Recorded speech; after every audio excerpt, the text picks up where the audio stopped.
नमस्कार। अंदर की बात के साथ मैं हूं हिना।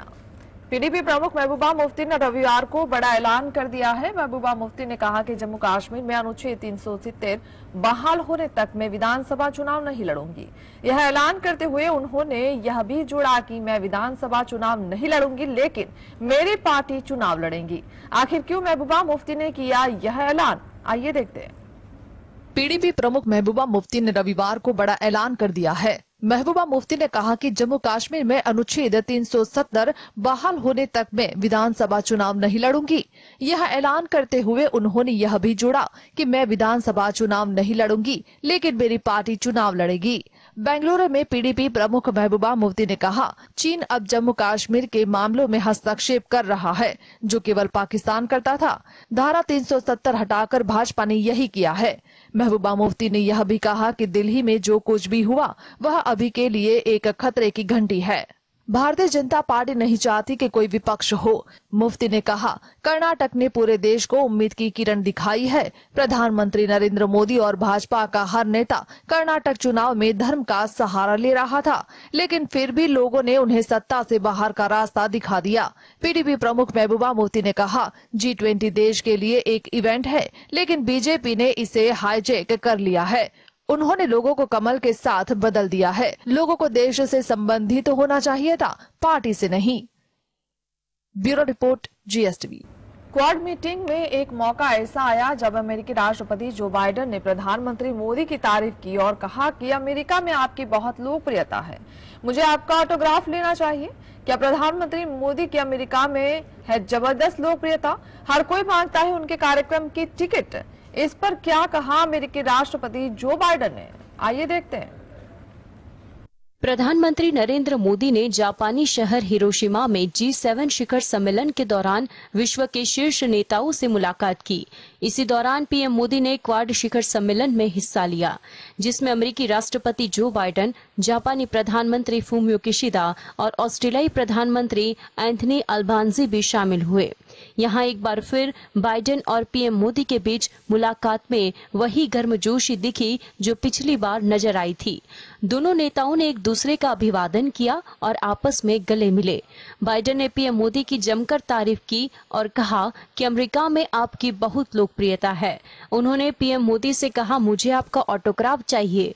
इस दौरान बाइडेन ने पीएम मोदी को कहा, आपके कदम बता रहे हैं कि लोकतंत्र मायने रखता है। आप मेरे लिए एक समस्या पैदा कर रहे हैं। अगले महीने हमने आपके लिए वाशिंगटन में डिनर का आयोजन किया है। पूरे देश से हर कोई आना चाहता है। मेरे पास टिकट खत्म हो गए हैं। आपको लग रहा होगा कि मैं मजाक कर रहा हूँ, लेकिन मेरी टीम से पूछ लीजिए। मुझे ऐसे लोगों के फोन आ रहे हैं जिनके बारे में मैंने पहले कभी सुना ही नहीं था। फिल्म अभिनेता से लेकर रिश्तेदार सभी में आप बहुत लोकप्रिय है। Bureau report, GSTV। जापान के हिरोशिमा में G7 देशों की ओर से जारी किए गए संयुक्त बयान से चीन तिलमिला उठा है।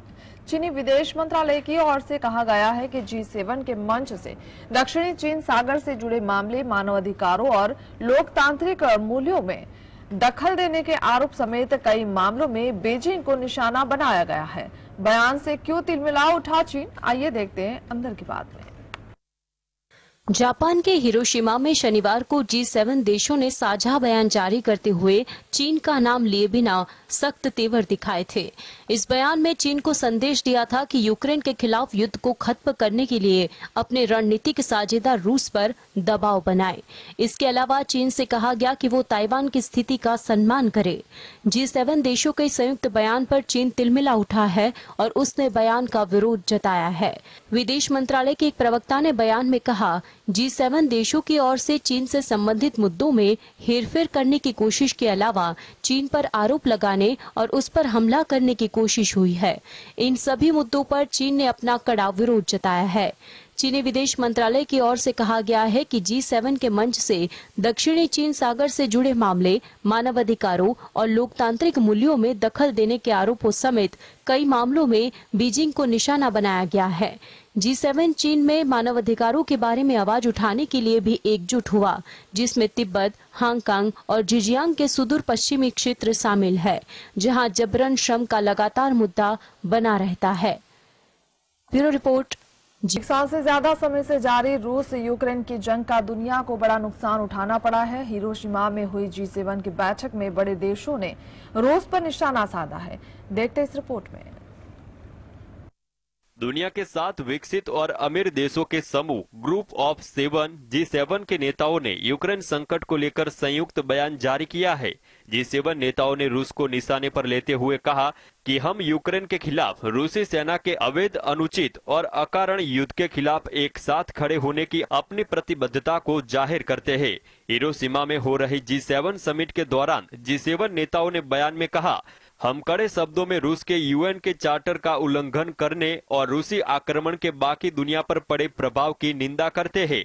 बयान में कहा गया, हम शांति के प्रतीक हिरोशिमा से शपथ लेते हैं कि G7 सदस्य हमारे सभी नीतिगत साधनों को जुटाएंगे और यूक्रेन के साथ मिलकर यूक्रेन में जल्द से जल्द एक व्यापक, न्यायपूर्ण और स्थायी शांति लाने के लिए हर संभव प्रयास करेंगे। इस बीच खबर आई है कि यूक्रेन के राष्ट्रपति वोलोदोमिर ज़ेलेंस्की भी जापान पहुंच रहे हैं। मंत्रालय ने बताया कि ज़ेलेंस्की रविवार को G7 नेताओं के साथ आमने सामने के सत्र में भाग लेंगे और G7 नेताओं और आमंत्रित देशों के लोगों के साथ शांति और स्थिरता पर एक सत्र के अतिथि भी होंगे। Bureau report, GSTV। प्रधानमंत्री नरेंद्र मोदी G7 शिखर सम्मेलन को लेकर जापान के हिरोशिमा के दौरे पर है। इसी बीच शनिवार को हिरोशिमा में G7 शिखर सम्मेलन से इतर पीएम मोदी और यूक्रेन के राष्ट्रपति व्लादिमीर ज़ेलेंस्की के बीच द्विपक्षीय वार्ता हुई। पीएम नरेंद्र मोदी और यूक्रेन के राष्ट्रपति व्लादिमीर ज़ेलेंस्की जापान में मिले। दोनों नेता पहले कई बार फोन पर बात कर चुके हैं। किन मुद्दों पर हुई बात, आइए देखते हैं। प्रधानमंत्री नरेंद्र मोदी G7 शिखर सम्मेलन को लेकर जापान के हिरोशिमा के दौरे पर है। इसी बीच शनिवार को हिरोशिमा में G7 शिखर सम्मेलन से पीएम मोदी और यूक्रेन के राष्ट्रपति व्लादिमीर ज़ेलेंस्की के बीच त्रिपक्षीय वार्ता हुई। इसी दौरान पीएम मोदी ने रूस यूक्रेन युद्ध पर ज़ेलेंस्की से कहा कि यह हमारे लिए मानवीय मूल्यों का मुद्दा है। इसके समाधान के लिए भारत और निजी रूप से हमसे जो कुछ हो सकता है वे हम अवश्य करेंगे। दोनों नेताओं के बीच पिछले साल फरवरी में शुरू हुई रूस यूक्रेन लड़ाई के बाद पहली मुलाकात है। रिपोर्ट के मुताबिक पीएम मोदी और यूक्रेन के राष्ट्रपति ज़ेलेंस्की के बीच मुलाकात दोनों देशों के वरिष्ठ राजनयिकों के बीच कई बैठकों के बाद हुई है। बता दें कि यूक्रेन की प्रथम उप विदेश मंत्री एमिन ज़ापरोवा ने पिछले महीने ही भारत का दौरा किया था। यूक्रेन के राष्ट्रपति ज़ेलेंस्की भी G7 शिखर बैठक में हिस्सा लेने के लिए जापान के निमंत्रण पर आए हुए हैं, जो इस शक्तिशाली समूह की अभी अध्यक्षता कर रहे हैं। यूक्रेन के राष्ट्रीय सुरक्षा और रक्षा परिषद के सचिव ओलेक्सी डेनिलोव ने कहा है कि ज़ेलेंस्की शिखर सम्मेलन में हिस्सा ले रहे हैं। उन्होंने कहा कि वहां महत्वपूर्ण विषयों पर निर्णय, ऐसे में वहां अपने हितों की रक्षा के लिए उनकी मौजूदगी जरूरी होगी। Bureau report, GSTV। Supreme court ने पिछले हफ्ते फैसला सुनाया कि दिल्ली में अधिकारियों के ट्रांसफर और पोस्टिंग में चुनी हुई सरकार का आदेश सर्वोपरि होगा। इस फैसले से मोदी सरकार के लिए नालेशी की स्थिति पैदा हो गई थी। केंद्रीय अध्यादेश दिल्ली के साथ नए सिरे से टकराव के लिए क्या है तैयार? सुप्रीम कोर्ट ने पिछले हफ्ते फैसला सुनाया था कि दिल्ली में अधिकारियों के ट्रांसफर और पोस्टिंग में चुनी हुई सरकार का आदेश सर्वोपरि होगा। इस फैसले से मोदी सरकार के लिए नालेशी की स्थिति पैदा हो गई थी। यह एक फटकार है क्योंकि केंद्र सरकार दिल्ली में अधिकारियों के तबादले और तैनाती के लिए अध्यादेश जारी करती है। केंद्र सरकार ने एक बार फिर अध्यादेश जारी कर उपराज्यपाल को अधिकारियों के तबादले और पदस्थापन का अधिकार दिया है। दिल्ली के मुख्यमंत्री अरविंद केजरीवाल ने पिछले हफ्ते ही आशंका जताई थी कि केंद्र अगले हफ्ते सुप्रीम कोर्ट के आदेश में बदलाव करेगा। केजरीवाल का ये डर सच हो गया है। विश्लेषकों के मुताबिक केंद्र सरकार ने गलत तरीके से अधिकारियों के ट्रांसफर और पोस्टिंग को प्रतिष्ठा का सवाल बना दिया है। ऐसा आभास हो रहा है कि केंद्र सरकार अपने विश्वस्त अधिकारियों का इस्तेमाल केजरीवाल सरकार को परेशान करने के लिए कर रही है। इससे केजरीवाल को राजनीतिक फायदा होगा। Bureau report, GSTV। Supreme court ने महाराष्ट्र में एकनाथ शिंदे समेत विधायकों की अयोग्यता का मामला संविधान पीठ को संपेद ही शिंदे समेत विधायकों के सिर पर लटकी तलवार अब काफी हद तक हट चुकी है। इसका फायदा एकनाथ शिंदे कैसे उठा सकते हैं, आइए देखते हैं। सुप्रीम कोर्ट ने महाराष्ट्र में एकनाथ शिंदे समेत विधायकों की अयोग्यता का मामला संविधान पीठ को सौंपते ही शिंदे समेत विधायकों के सिर पर लटकी तलवार अब काफी हद तक हट चुकी है। इसी का फायदा उठाते हुए अगले हफ्ते महाराष्ट्र में एकनाथ शिंदे कैबिनेट का विस्तार किया जाएगा। मंत्रिमंडल विस्तार में शिंदे की शिवसेना के 8 विधायक मंत्री बनाए जा सकते हैं। बीजेपी के कितने विधायक मंत्री बनाए जाएंगे यह स्पष्ट नहीं है, लेकिन संभावना है कि बीजेपी के 8 विधायक भी मंत्री बनाए जाएंगे। भाजपा अधिक मंत्री पद चाहती है, लेकिन शिंदे के इनकार करने के कारण भाजपा को 8 नाम देने पड़े। एकनाथ शिंदे ने 30 जून को महाराष्ट्र के मुख्यमंत्री के रूप में शपथ ली थी, जबकि देवेंद्र फडणवीस को डिप्टी सीएम बनाया गया था। 9 अगस्त 2022 को शिंदे के मंत्रिमंडल का विस्तार किया गया, जिसमें 18 विधायक 9 भाजपा से और 9 शिंदे समूह से शामिल थे। बीजेपी ने पहले और मंत्री पद की मांग की थी, लेकिन शिंदे इसके लिए तैयार नहीं थे। शिंदे ने अपने विधायकों को बचाने का तेवर अपनाया है। भले ही भाजपा के पास शिंदे की तुलना में 2 गुना से अधिक विधायक है, लेकिन इस बात का खतरा है कि यदि भाजपा ने शिंदे पर दबाव बनाने की कोशिश की तो सरकार गिर जाएगी। Bureau report, GSTV। कांग्रेस नेता दीपेंद्र सिंह हुड्डा ने हरियाणा में 2024 में कांग्रेस की सरकार आने का दावा किया है। साथ ही उन्होंने कहा कि अगर उनकी सरकार आती है तो 300 यूनिट मुफ्त बिजली दी जाएगी। अब कांग्रेस बिजली के नाम पर कर रही है राज्य में प्रचार की घोषणा। आम लोगों को इस घोषणा सच हो तो कितना होगा फायदा, आइए देखते हैं। हरियाणा में अगले साल लोकसभा और विधानसभा दोनों के चुनाव होने हैं। ऐसे में प्रदेश की राजनीति पार्टियों जनता के बीच अपनी पैठ बनाने में जुटी हुई है। ऐसे में कांग्रेस नेता और राज्यसभा सांसद दीपेंद्र हुड्डा ने जनता के बीच वादों की झड़ी लगा दी है। उन्होंने एक जनसभा को संबोधित करते हुए कहा कि अगर हरियाणा में 2024 में कांग्रेस की सरकार बनती है तो वो 500 रुपए में रसोई गैस का सिलेंडर देंगे, 300 यूनिट मुफ्त बिजली देंगे। इनके अलावा 2 लाख खाली पड़े सरकारी पदों पर पक्की भर्ती की जाएगी। बुढ़ापे पेंशन बढ़ाकर 6,000 रुपए हर महीने कर दी जाएगी। पुरानी पेंशन योजना भी लागू होंगी। गरीब परिवारों को 100 गज के मुफ्त प्लॉट दी जाएंगे। जिनकी पुरानी अनाज मंडी में शनिवार को हाथ से हाथ जोड़ो रैली को संबोधित करते हुए दीपेंद्र हुड्डा ने कहा कि बीजेपी की ऐसी सरकार है जिसका अपने छापे हुए नोटों से इतने जल्द विश्वास उठ गया। बीजेपी देश को आर्थिक रूप से खोखला करने पर तुली हुई है। उन्होंने कहा कि प्रदेश में व्यापक भ्रष्टाचार हो रहा है। Bureau report, GS। 23 मई को पहलवानों के प्रदर्शन को 1 महीना पूरा हो जाएगा। पहलवानों ने ऐलान किया है कि वह इसी दिन इंडिया गेट पर कैंडल मार्च निकालेंगे। उन्होंने खाप पंचायत का सपोर्ट भी मांगा है। चेतावनी के बाद अब पहलवान निकालेंगे कैंडल मार्च। साक्षी मलिक ने खाप पंचायत से क्या की अपील। भारतीय कुश्ती महासंघ के चीफ बृजभूषण शरण सिंह के खिलाफ दिल्ली के जंतर मंतर पर पहलवानों का प्रदर्शन लगातार जारी है। अब पहलवानों ने 23 मई को धरने का 1 महीने पूरे होने पर इंडिया गेट पर कैंडल मार्च निकालने का ऐलान किया है। साक्षी मलिक जंतर मंतर पर प्रदर्शन कर रहे पहलवानों के प्रतिनिधि के रूप में महम के 24 चबूतरे पर हो रही खाप पंचायत में पहुंची। उस दौरान उन्होंने कहा कि इस विरोध को 29 दिन हो गए, लेकिन कोई सुनवाई नहीं हुई है। खाप पंचायत कार्यक्रम में साक्षी के खाप के सामने अपनी बात रखते हुए कहा कि उन्हें खाप के सपोर्ट की जरूरत है। 1 महीना होने को है और अब तक न्याय नहीं मिला है। इससे पहले शनिवार को विनेश फोगाट ने चेतावनी देते हुए कहा था कि अगर बृजभूषण शरण सिंह की गिरफ्तारी नहीं होती है तो हमारे बुजुर्ग बड़ा फैसला ले सकते हैं, जो देश के हित में नहीं होगा। यह देश को नुकसान पहुंचा सकता है। उन्होंने कहा कि किसान आंदोलन 13 महीने तक चला तो देश को नुकसान हुआ था। अगर ऐसा ही कोई और आंदोलन होता है तो निश्चित तौर से देश को नुकसान होगा। Bureau report, GSTV। Welcome back. देश के बड़े शहरों में जनसंख्या में लगातार वृद्धि के कारण उन पर बोझ बढ़ता जाता है। इस बोझ को कम करने के लिए केंद्र सरकार बड़े शहरों की बेहद करीब 8 नए शहर बनाने की योजना बना रही है। क्या है मामला, आइए देखते हैं।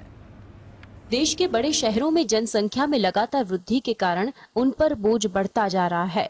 इस बोझ के कम करने के लिए केंद्र सरकार बड़े शहरों के बेहद करीब 8 नए शहर बनाने की योजना बना रही है। वित्त आयोग ने अपनी रिपोर्ट में शहरों पर बढ़ते बोझ को कम करने के लिए नए शहर बनाने पर जोर दिया। वित्त आयोग की सिफारिश के बाद केंद्र सरकार ने राज्यों से प्रस्ताव मांगे कि कहां नए शहर बनाए जा सकते हैं। राज्यों ने केंद्र को 26 शहरों के सुझाव भेजे हैं। इन प्रस्तावों की समीक्षा के बाद केंद्र सरकार 8 नए शहर विकसित करने पर विचार कर रही है। यह स्पष्ट नहीं है कि ये शहर कहां होंगे, लेकिन इनमें से ज्यादातर महाराष्ट्र और यूपी में होंगे। केंद्रीय शहरी एवं आवास मंत्रालय ने इसके लिए प्रक्रिया भी शुरू कर दी है। करीब 200 वर्ग किलोमीटर क्षेत्र में 1.5 सिटी विकसित की जाएगी। इन शहरों को आबाद करने में कितना खर्च आएगा, इस बारे में अभी कुछ तय नहीं है। Bureau report. आरबीआई ने 30 सितंबर तक 2000 रुपए के नोट को बैंक में जमा करने को कहा है, लेकिन सोचिए अगर ऐसा करने से आप चूक जाते हैं तो क्या होगा। अगर 30 सितंबर तक नहीं जमा कर पाते हैं 2000 रुपए के नोट तो क्या होगी, कोई दिक्कत आ सकती है। आइए देखते हैं। रिजर्व बैंक ऑफ इंडिया के नोटिफिकेशन के मुताबिक 2000 रुपए के नोट को चलन से बाहर कर दिया जाएगा। आरबीआई ने बैंकों को ये नोट जारी करने से रोक दिया है। साथ ही लोगों से 23 मई 2023 से लेकर 30 सितंबर 2023 तक नोट की वापसी करने को कहा है। आरबीआई ने कहा कि 2000 रुपए के नोट लीगल टेंडर बने रहेंगे। इसका मतलब है कि 2000 रुपए के नोट से सामान और सर्विसेज खरीदी जा सकती है। इसके अलावा कोई भी ट्रांजैक्शन किया जा सकता है। हालांकि सर्कुलर में 2000 रुपए के नोट को जमा नहीं कर पाते हैं तो क्या होगा। आरबीआई ने सभी बैंकों को निर्देश दिया है कि 30 सितंबर तक सभी 2000 रुपए के नोटों को वापस ले लिया जाए। ऐसे में आपको आरबीआई के गाइडलाइन का इंतजार करना होगा कि अगर आप 2000 रुपए के नोट को वापस करने में फेल हो जाते हैं तो 1 अक्टूबर 2023 के बाद क्या होगा। अगर आरबीआई चाहे तो 30 सितंबर के बाद भी बदलने की सुविधा पेश कर सकता है। Bureau report, GST. के नोट को आरबीआई ने सर्कुलेशन से बाहर कर दिया है। आरबीआई के इस फैसले के बाद विपक्ष ने नोटबंदी पर सवाल उठाया है। ऐसे में आंकड़ों के जरिए आइए जानते हैं कि क्या सच में नोटबंदी फ्लॉप रहा। रिजर्व बैंक ऑफ इंडिया ने 78 महीने के बाद 2000 रुपए के नोट को चलन से बाहर करने का ऐलान किया है। आरबीआई के इस फैसले के बाद विपक्ष और सोशल मीडिया यूजर्स नोटबंदी पर सवाल उठा रहे हैं। 7 साल बाद सरकार ने आरबीआई ने नोट वापस लेने का फैसला लिया है। विपक्ष धमाके के बजाय इसे धोखा बता रही है। ऐसे में जानना जरूरी है कि आखिर इस फैसले के पीछे मायने क्या है। नंबर 1, फेक करेंसी का सर्कुलेशन और अधिक बढ़ गया। केंद्र सरकार ने नोटबंदी के पीछे सबसे बड़ी वजह फेक करेंसी को बताया था। नंबर 2, फंडिंग रोकने के लिए नोटबंदी पर टेरर नहीं रुका। केंद्र सरकार ने सुप्रीम कोर्ट में कहा था कि नोटबंदी करने का एक कारण टेरर फंडिंग पर रोक लगाना भी था। नंबर 3, मनी लॉन्ड्रिंग के मामले में जब्ती भी बढ़ी। केंद्र सरकार ने भ्रष्टाचार रोकने के मकसद से नोट बदल दिए थे, लेकिन यह ज्यादा कारगर साबित नहीं हुआ। नंबर 4, विदेशी सांसद ने उठाए थे सवाल। 12 दिसंबर 2022 को संसद का शीतकालीन सत्र के 0 ओवर दौरान बीजेपी सांसद सुशील मोदी ने 2000 रुपए के नोट को वापस लेने की मांग की थी। ब्यूरो रिपोर्ट, जी। अगर आप बैंक में 2000 रुपए का नोट जमा कराने जा रहे हैं और ये नोट फेक या नकली निकल जाए तो आपको कानूनी कार्यवाही से गुजरना पड़ सकता है। भारतीय रिजर्व बैंक ने 2000 रुपए के नोट को चलन से बाहर लेने का फैसला किया है।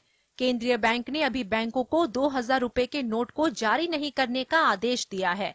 लोगों को बैंक में 2000 रुपए के नोट जमा कराने के लिए 4 महीने का वक्त दिया गया है। 30 सितंबर 2023 तक इन नोटों को वापस ले लिया जाएगा। अगर आपके भी पास 2000 रुपए का नोट है तो आपको 23 मई 2023 तक आप इसे जमा कराना शुरू कर सकते हैं। लेकिन क्या आपने सोचा है कि अगर 2000 रुपए का नोट जमा कराते वक्त ये फेक या नकली निकल जाता है तो क्या होगा? क्या आप पर कोई कानूनी कार्यवाही की जाएगी? भारतीय रिजर्व बैंक की ओर से बैंकों को कहा गया है कि सभी नोटों की जाँच की जाए। सटीकता और वास्तविकता के लिए नोट सॉर्टिंग मशीनों के माध्यम से तुरंत सॉर्ट की जाएगी। आरबीआई ने कहा है कि नकली नोटों की जांच 3 अप्रैल 2023 को जारी मास्टर इंस्ट्रक्शन का फॉलो किया जाएगा। काउंटर पर दिए गए नोटों को मशीनों के माध्यम से जांच की जाएगी। अगर कोई नोट नकली मिलता है तो उसका पैसा ग्राहक को नहीं दिया जाएगा। इस नकली नोट पर फेक करेंसी का मुहर लगेगा